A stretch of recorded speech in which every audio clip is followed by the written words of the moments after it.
Hello, welcome to the video presentation from my custom level, which is in Proteus. As you see, you start off in a fairly small room, which doesn't give you much to work with. If you turn around, you can see a door, implying that the character came through here. Perhaps they were the one who barricaded it, as you can see. The player knows they can't go through here due to the barricading, so they go on ahead. The player may try and go through this door, however they'll see that they need the blue key before they can do that. So they're left only with the choice of going this way. As they enter this room, they can see three bodies. One having a gun, one having a key, and one having some armour, and another barricaded door, highlighting that the player cannot go that way. The reason the bodies are here is to contextualise why items are here. So for example, you can assume that this was maybe a soldier who died holding the gun, this is one with a key, and perhaps you're looting the armour off of the body here. Anyway, now we have the key, let's head on. With this corridor, I did intentionally design it to be quite tight, as I thought it made the game feel a bit tenser, especially from the introduction. As you can see here, we meet our first enemy. The zombie doesn't pose much threat, which is why it's the first enemy, as it's mainly here to teach the player about how to shoot, opposed to anything else. Now here you're introduced to ammo, which you pick up here, and now you know how ammo works. You see the counter in the bottom right corner go up. The next room leads into the first encounter. Now here, the player is introduced to the fact that enemies can spawn in through those portals. They're again introduced to quite weak enemies to try and make the game a bit easier for them. In this room as well, they're also given a bit of cover, so they know they can use that. It again makes things easier. After they defeat that round, more enemies spawn in, which introduces the player to the idea that enemies can come in after more enemies, keeping them always on their toes.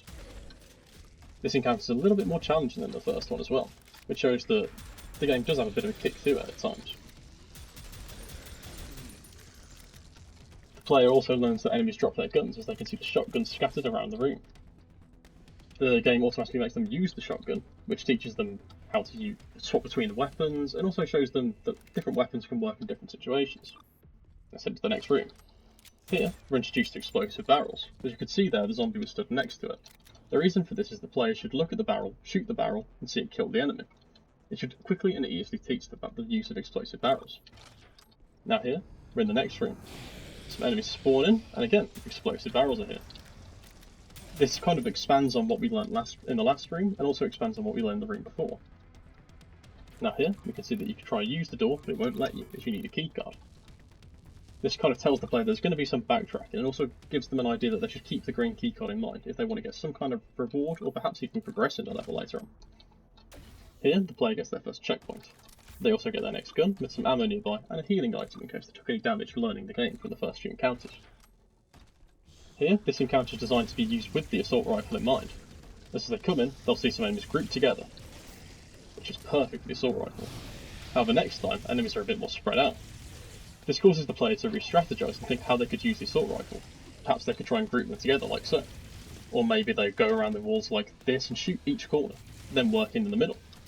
It's truly up to the player, but I think the room does quite a good job designing, is quite well designed around the assault rifle. In the following room, you can see the lava right in the middle. Players who don't know what that is will walk through it and take some damage, whereas players who know what it is can quite easily jump over it, as you just saw. Let's pick up the ammo and head to the next room. Here you've got a bit of a sightline introducing you to a new enemy type and two more stood by it. Essentially, let's pause for a second. The hazard mask enemy, when it killed, explodes, and that can damage the player, but also other enemies, hence why there's two enemies next to it. I think the sightline gives the player a clear, immediate indication of that enemy, and shows them to focus their fire on them, which then kills it, and they see the effect on the enemy. Now, for the next enemy, as there is another new one introduced here, we have the sniper. Again, it's exactly central through the cover. The player will quickly learn that they can duck behind this, as it blocks the laser beam even before the character fires. As you can see there, the player can then easily take it out.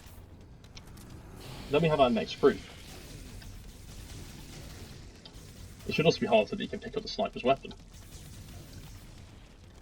Then we have our final group up here. The idea of this room is to introduce a couple new enemies while also keeping a tense feel going, as each enemy the first group spawns here, the second group spawns here, third group spawns here, and the fourth group spawns here. So if the player was a bit more experienced, they can actively push through the room, creating a more rushed and hectic feel, like so. Whereas beginner players have cover and a bit of shelter, so you kind of get the options for both player types there. Now, before we head through the door, there's a little secret over here. If you come through, you can see a little highlight of a door there, glowing. So let's head through. The player has to take a bit of risk to get the reward, naturally, heading through the lava. As we head through here, the player will see a green keycard on a body. Again, as we've highlighted previously, this is to contextualise items. However, let's head closer. This time the zombie actually wakes up. This is just to kind of catch players off guard. It's a bit of a fun moment. I thought it was an interesting moment. While not necessarily a reward as an enemy spawning on you, I think it's a cool moment that hopefully sticks with players. And based on my playtest, it has. The only thing that's unfortunate is I couldn't destroy the body, as I wasn't able to find how to do that within the editor.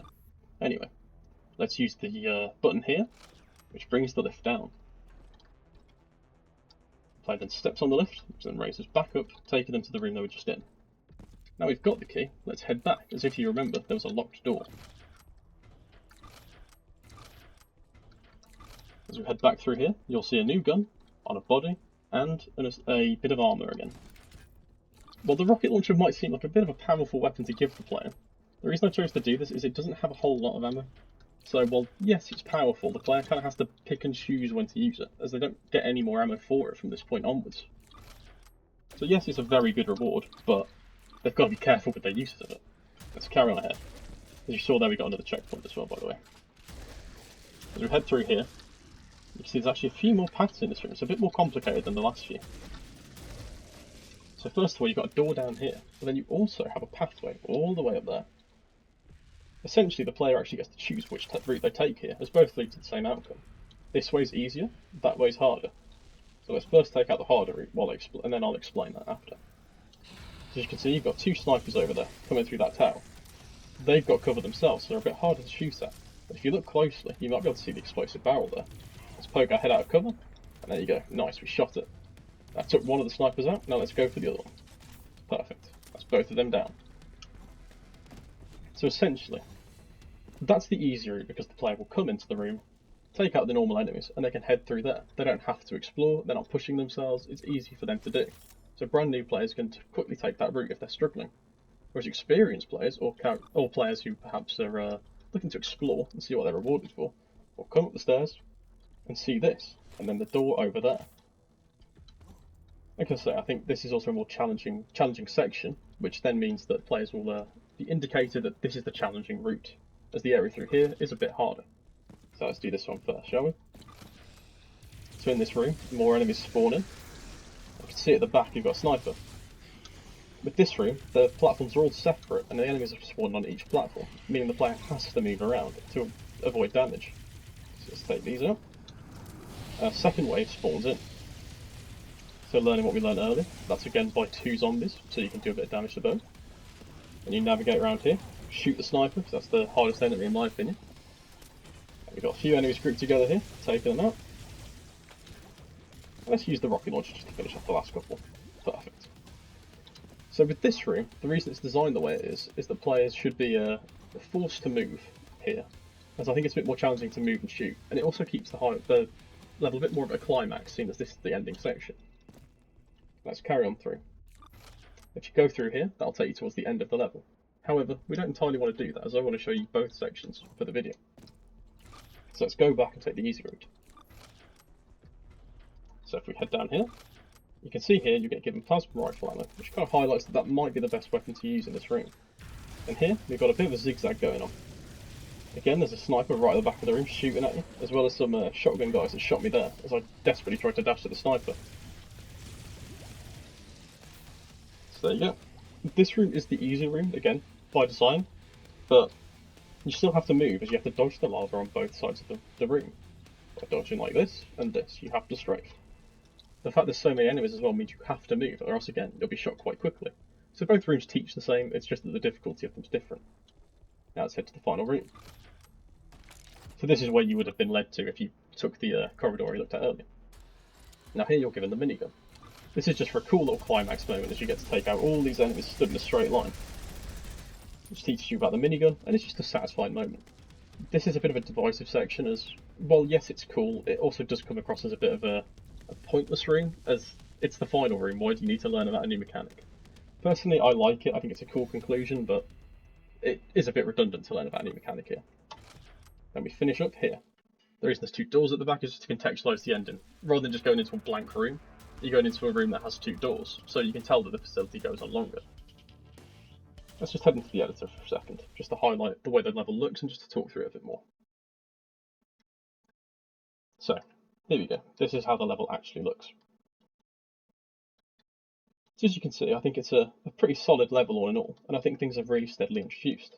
Here you learn to move, here you learn what keys are and get your gun, here you learn your first enemy. That's then expanded on with the first encounter, which teaches you about rounds. Here you learn about explosive barrels. Here you learn about how to use explosive barrels in groups after using what you learned from the previous room. The next room is designed to teach you about the assault rifle. This room teaches you about 2 enemy types, and it's about enemies in groups. This room gives you choice with player agency. And then these 2 rooms teach you about how to move in combat. I think all of the rooms in the game teach you quite steadily how things work, and I'm quite happy with that, as this is meant to be a tutorial style of level. All in all, I'm very happy with how the game's come out. One other thing I'll highlight is to save on the engine and strain when the level's on consoles, as the editor does upload to consoles. I've made it so the enemies spawn it. So here, you've got an on-trigger enter room, so you walk into that then triggers this, which turns on the enemies. This means that when the level initially loads, you actually don't have any enemies in the game. It's only when you walk into these points that it spawns enemies, saving the engine a little bit of strain. Anyway, that's all I've got to say about my level, and I hope you enjoyed it. Thank you.